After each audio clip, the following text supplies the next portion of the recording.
Au nom du Père et du Fils et du Saint-Esprit, Amen. Grande joie d'être là avec toi en ce dimanche 23 avril. Et vraiment, le Seigneur est merveilleux. Il est ressuscité, il est avec nous. Que chaque jour, nous puissions proclamer notre foi, notre confiance dans le Seigneur. D'accord? Et n'oublie pas de partager la lecture divine avec tes amis, la famille, la paroisse. Et aussi, n'oublie pas de marquer like dans ton appareil pour dire que tu as aimé la lecture divine. D'accord? Et la première lecture d'aujourd'hui, c'est Actes des Apôtres, chapitre 2, à partir du verset 14. Pierre, alors debout avec les 11, éleva la voix et leur adressa ces mots. Hommes de Judée, et vous tous qui résidez à Jérusalem, apprenez ceci, prêtez l'oreille à mes paroles. Hommes d'Israël, écoutez ces paroles. Jésus le Nazaréen, cet homme que Dieu a accrédité auprès de vous par les miracles, prodiges et signes qu'il a opérés par lui au milieu de vous, ainsi que vous le savez vous-même, cet homme qui avait été livré selon les desseins bien arrêtés et la préscience de Dieu, vous l'avez pris et fait mourir en le clouant à la croix par la main des impies. Mais Dieu l'a ressuscité, le délivrant des affres de l'Hadès. Aussi bien n'était-il pas possible qu'il fût retenu en son pouvoir, car David a dit à son sujet, « Je voyais sans cesse le Seigneur devant moi, car il est à ma droite, pour que je ne vacille pas. Aussi mon cœur s'est-il réjoui, et ma langue a-t-elle jubilé. Ma chair elle-même reposera dans l'espérance, que tu n'abandonneras pas mon âme à l'Hadès, et ne laisseras pas ton sein voir la corruption. Tu m'as fait connaître le chemin de vie, tu me rempliras de joie en ta présence. Frères, il est permis que de vous le dire en toute assurance. Le patriarche David est mort et a été enseveli, et ce tombeau est encore aujourd'hui parmi vous. Mais comme il était prophète et savait que Dieu lui avait juré par ses mains de faire asseoir sur son trône un descendant de son sang, il a vu d'avance et annoncé la résurrection du Christ, qui, en effet, n'a pas été abandonné à l'Hadès, et dont la chair n'a pas vu la corruption. Dieu l'a ressuscité, c'est Jésus, nous en sommes témoins. Et maintenant, exalté par la droite de Dieu, il a reçu du Père l'Esprit Saint, objet de la promesse, et l'a répandu. C'est là ce que vous voyez et entendez. Alors, ici, vraiment, c'est la grâce de Pierre comme chef des apôtres qui va proclamer la parole de Dieu, la résurrection de Jésus, au nom de toute l'Église, non pas au nom seulement des apôtres.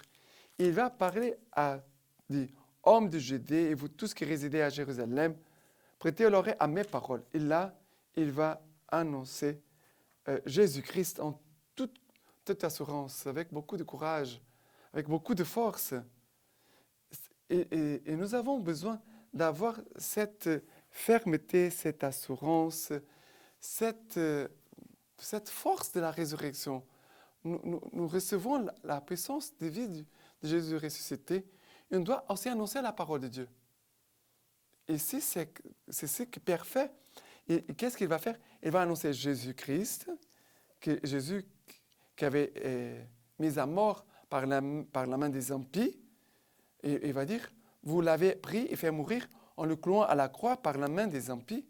Mais Dieu l'a ressuscité, le délivrant des affres de l'Hadès, ça veut dire la mort. Aussi bien n'était-il pas possible qu'il fût retenu en ce pouvoir.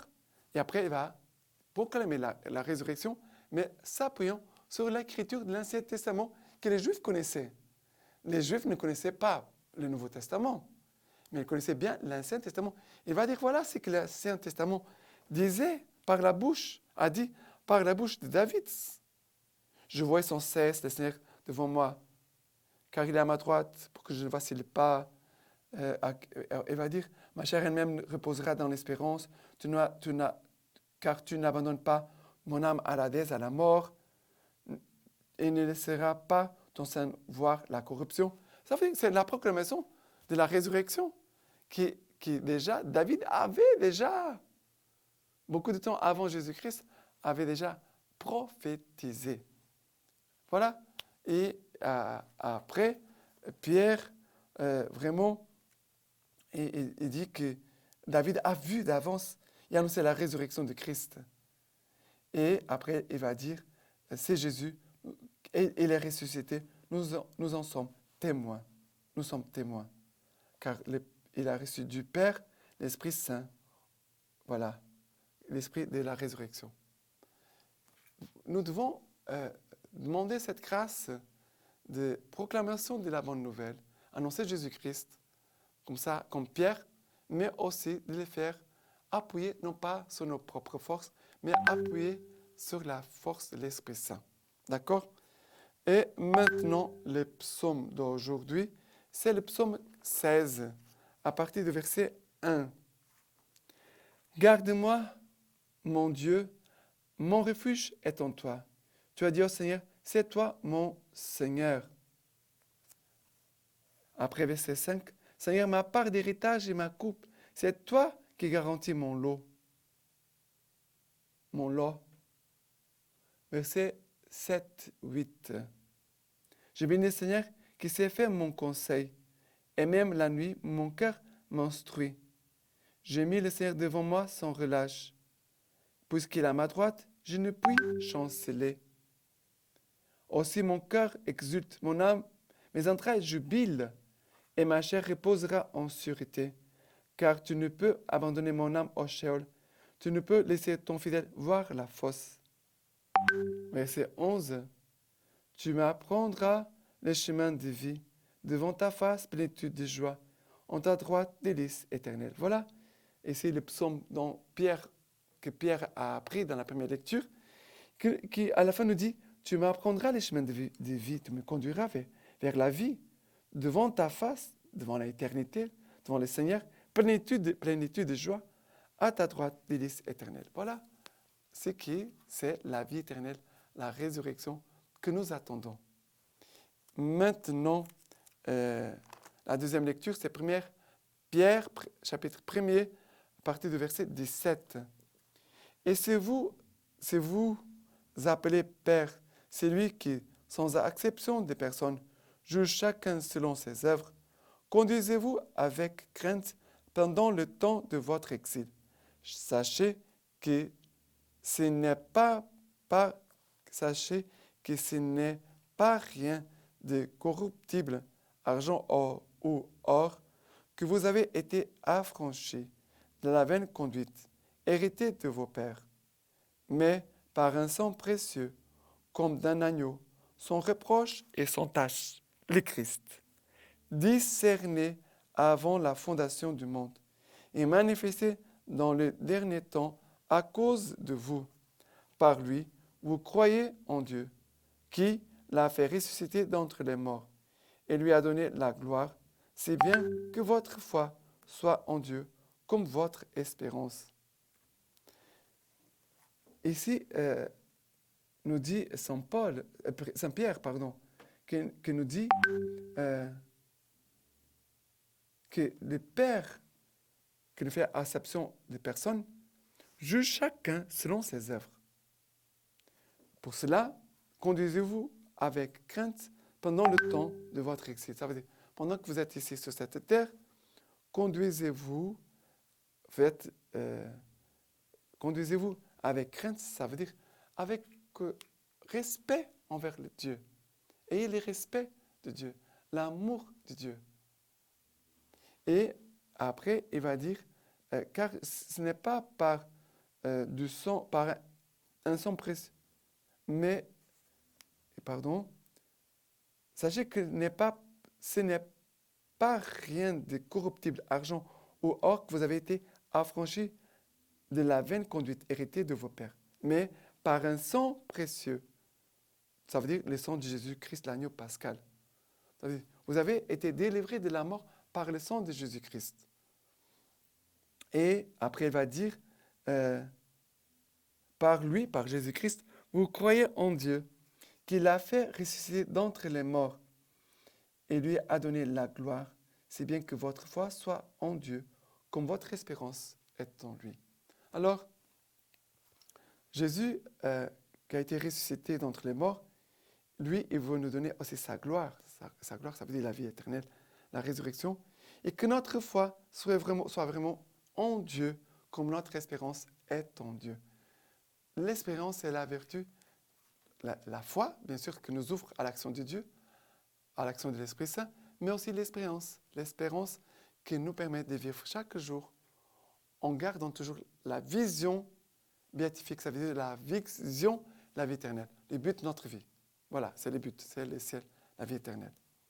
Et maintenant, l'évangile d'aujourd'hui, c'est Luc chapitre 24, à partir du verset 13 jusqu'au 35. Et voici que ce même jour, 2 d'entre eux faisaient route vers un village du nom d'Emmaüs, distant de Jérusalem de 60 stades. Et ils conversaient entre eux de tout ce qui était arrivé.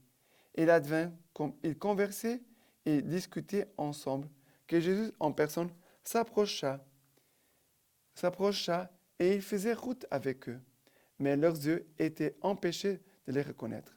Il leur dit, « Quels sont donc ces propos que vous échangez en marchant ?»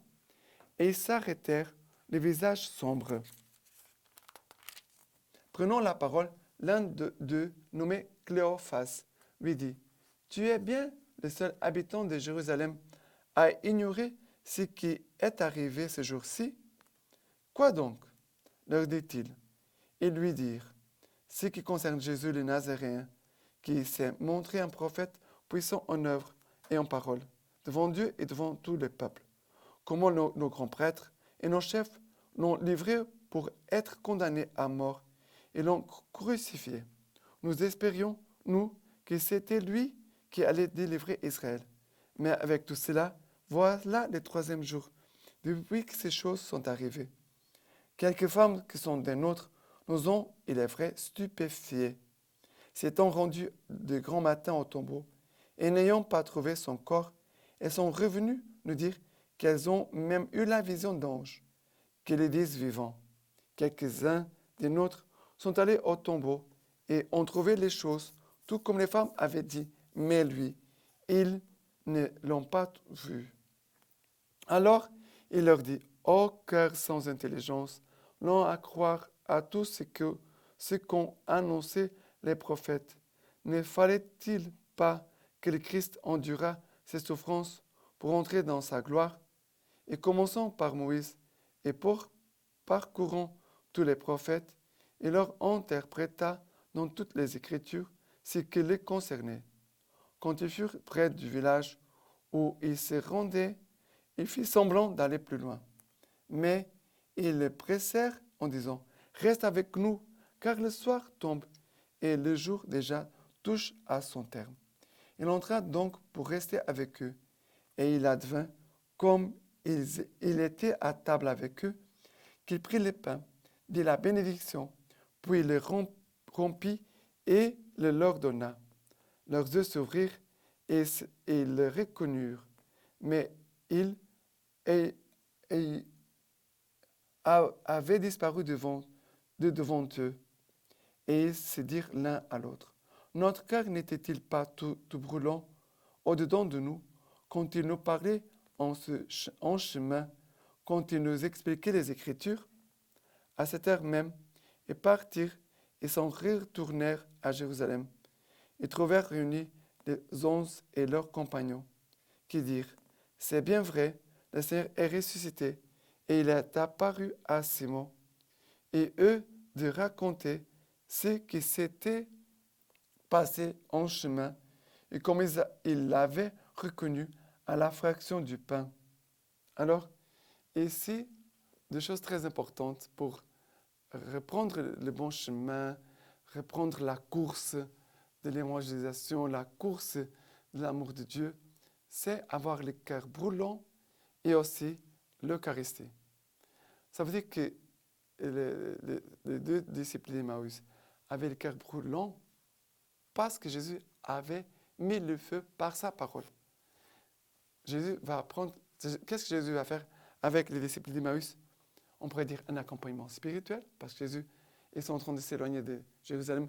Jésus va faire un chemin avec eux pour qu'ils puissent revenir au bon chemin vers l'Église, vers Jérusalem, parce que les apôtres étaient à Jérusalem. Ils vont faire un chemin de conversion, un chemin de communion. On pourrait dire un bon fruit d'un bon accompagnement spirituel. Mais aussi, ils vont faire une lectio divina. Un lectio divina où ils vont comprendre l'Écriture. Jésus va expliquer, ils vont comprendre les Écritures. Et le feu entre dans le cœur. Et après, le feu était déjà dans le cœur. Maintenant, il a l'Eucharistie. Et l'Eucharistie, c'est le feu de l'amour de Dieu que nous recevons en nous. Alors, l'âme est toute brûlante, remplie de feu de l'amour de Dieu, le feu de l'Esprit Saint. Ils vont commencer à courir. Avant, ils traînaient le pas, marchaient doucement. Maintenant, ils vont courir. Ils ont la force, l'ardeur, la vigueur dans leur âme pour Jésus et pour vraiment annoncer Jésus aux hommes. Maintenant, la lecture de patristique d'aujourd'hui de Saint Justin. Personne ne doit prendre part à l'Eucharistie, sinon celui qui croit à la vérité de notre doctrine, qui a été baptisé pour obtenir le pardon des péchés et la nouvelle naissance, et qui sévit selon l'enseignement que le Christ nous a transmis. Car nous ne prenons pas l'Eucharistie comme un pain ordinaire ou une boisson ordinaire, de même que Jésus-Christ notre Sauveur, en s'incarnant par la parole de Dieu, a pris chair et sang pour notre salut. Ainsi, l'aliment devenu Eucharistie par la prière contenant sa parole et qui nourrit notre sang et notre chair, en le transformant, cet aliment est la chair et le sang de ce Jésus qui s'est incarné. Voilà ce qui nous est enseigné. Maintenant, je vous laisse la bénédiction par les mains toutes pures de la Vierge Marie. Que Dieu Tout-Puissant vous bénisse et vous garde, le Père, le Fils et le Saint-Esprit. Amen.